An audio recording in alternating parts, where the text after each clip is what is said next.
The coronavirus pandemic has turned our world upside down this year, with people more than ever around the world forced to adapt to a strange new reality. COVID-19 has been a worldwide issue and affected everybody on the planet. But what's this year been like for those that follow the beautiful game? What's it been like to be a football fan during a global pandemic?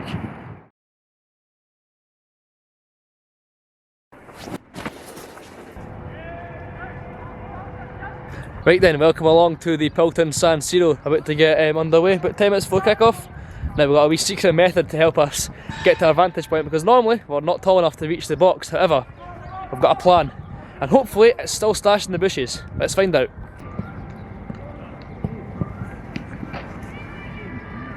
There she is, there's your viewing platform. Got somebody here then, alright mate. And now, there it is. There's the wee beauty. Let's go get that ladder. Here we go. Go on. Yes! Another one's up. Here we are, Ainsley Park. Bit of a different view to normal, but all things considered, it's not the worst. About to kick off here against Albion Rovers in a couple of minutes. Hello down there, Adrian. Score, mate. 2-0 City.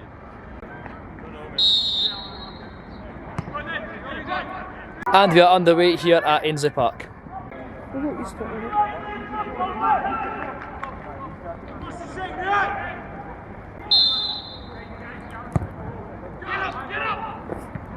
Yes!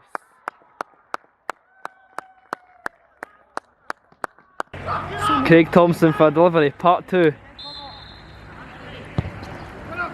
Oh my.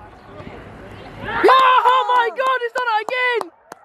Go on the Garrett! Yes, son! Out of nowhere, really, Albion Rovers have pulled the goal back. We've been shouting our fair share of stick, and we've been now told to shut up by their striker. Right, a third goal, please. I'm going to regret everything that I've said. There's only one real downside to being up here. Look at the absolute mess we've got to stand in. Soaking wet, freezing cold, muddy. I'm thinking Adrian's got the better idea of standing down there. At least you're not very mucky. Oh well. It's a better view for here anyway.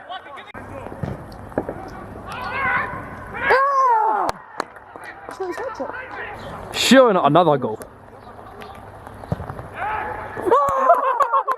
This is ridiculous. No city, no party. Can we play you? Can we play you? Can we play you every week?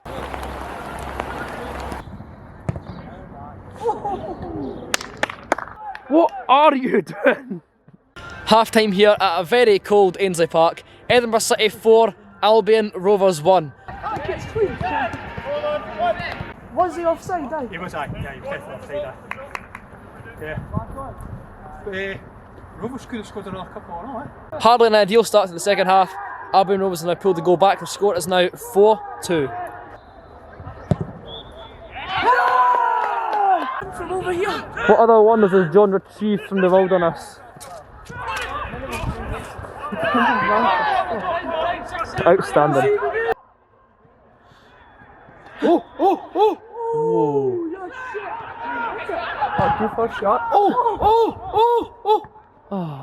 Full time here at a now absolutely frigid Ainsley Park.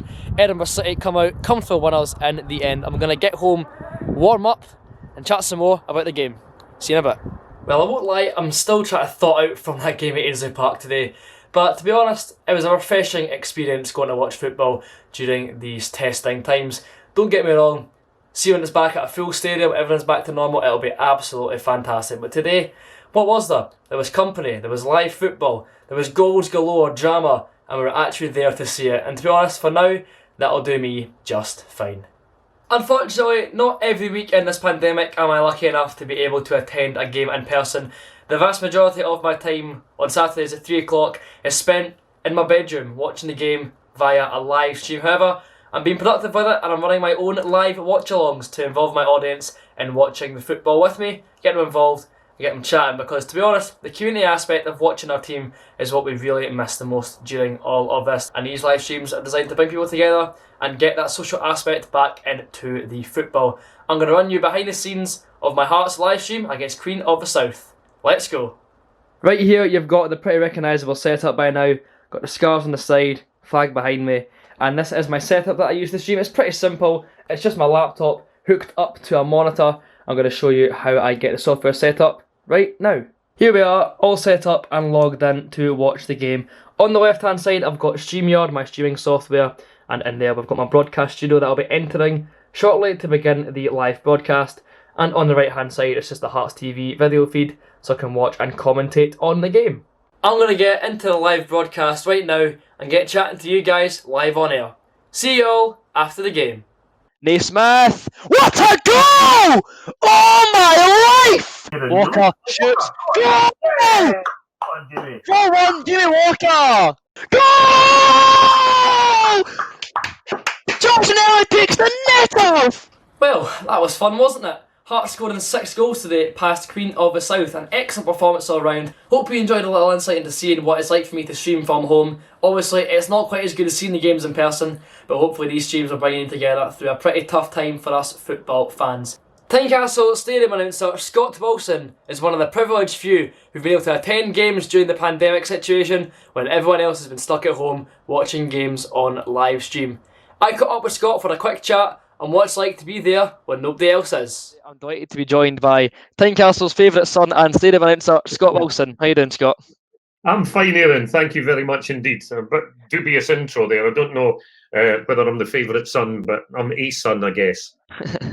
Very true, very true. So, as one of the lucky few Hearts fans who's actually able to go to Tynecastle during the whole pandemic situation, how does it actually feel to watch a game in an empty stadium? Well, do you know, it's strange, first and foremost, but if you're concentrating on the game, there's not a great deal of difference. So from my perspective, where I'm sat, which is immediately above the tunnel, I'm normally sat in my seat and I've got my microphone and the mixer in front and my laptop is to the left, and my son Chris normally plays the music and he takes care of all of that. So I just need to concentrate on what's going on, make sure that I've got the teams with the stats up to date, so that as and when somebody scores, I've got the stopwatch, so I've got a time, and then a cross-reference whoever the scorer is with how many goals they've already scored this season, so that I can sound like I kind of know what I'm talking about when I do open the mic. So from that perspective, the only difference is Chris is not at my side. I'm still surrounded by the media, and we're playing canned crowd noise. Robbie wanted that from day one, and I understand why when I see games at other stadia where they don't have it, and it just sounds like a training match. People like Lockie sits at the front, so he's probably about 12 feet away from me, so I can hear him moaning during the game, and occasionally I'll just get up and stretch my legs and walk up and stand in front of him and talk about the game. But that aside, it's kind of like a normal match day, with the exception I turn up 90 minutes before the game instead of 3.5 hours before the game, and I go home 10 minutes after the final whistle rather than an hour and a half after the final whistle. So that a big change there. Do you still say, this is Tynecastle, let's make some noise to an empty stand? Interestingly, before the Dundee game, Anne spoke with me and said, I hope you're going to say, let's make some noise. I said, but I'm going to sound like a complete plum. No, lots of people listening at home. So I modified it to say, wherever you are, whoever you're watching with, and if circumstances allow, get behind your favourites and let's make some noise. So I tick the box as far as Anne's concerned, and people expect that, to be quite honest. What effect does an empty stadium have on the players and how the games pan out? Do you notice anything extra about the players when you can hear them and only them? Oh, absolutely. The major difference, and something that I thought I'd realised from, let's call them normal times, pre-COVID, was the amount of work that Nazy does, despite the fact he may not be on the ball. He's constantly talking, he's coaching, he's cajoling the other players, particularly the younger ones, trying to get them to be in the right position all the time. And if they're not, he certainly lets them know. And I don't know how much of that is picked up by TV, but certainly the language can get a bit fruity. But if he's not getting his message over during a break in play, maybe an injury, the ball going into the stand or whatever, he's right over, arm round them, telling them exactly where he wants them to go, what he wants them to do, maybe pointing out to the areas of the park, the channels that he wants them to run into. What a coach. He's immense.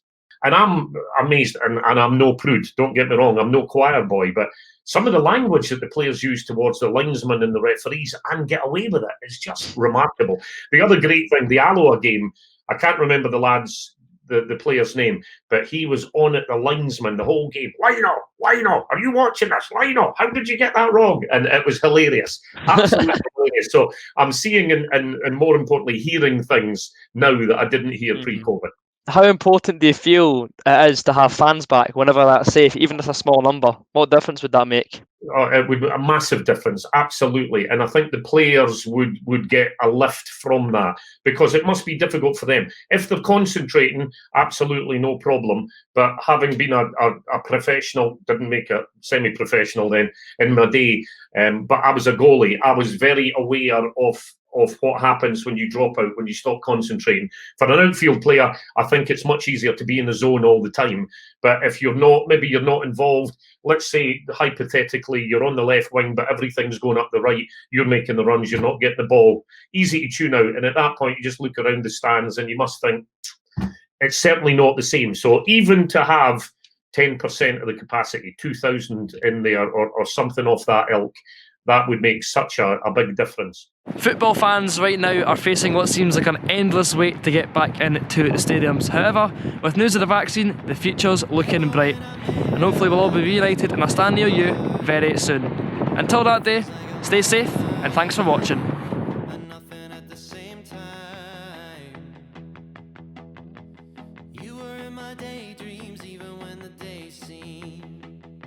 Like I was never gonna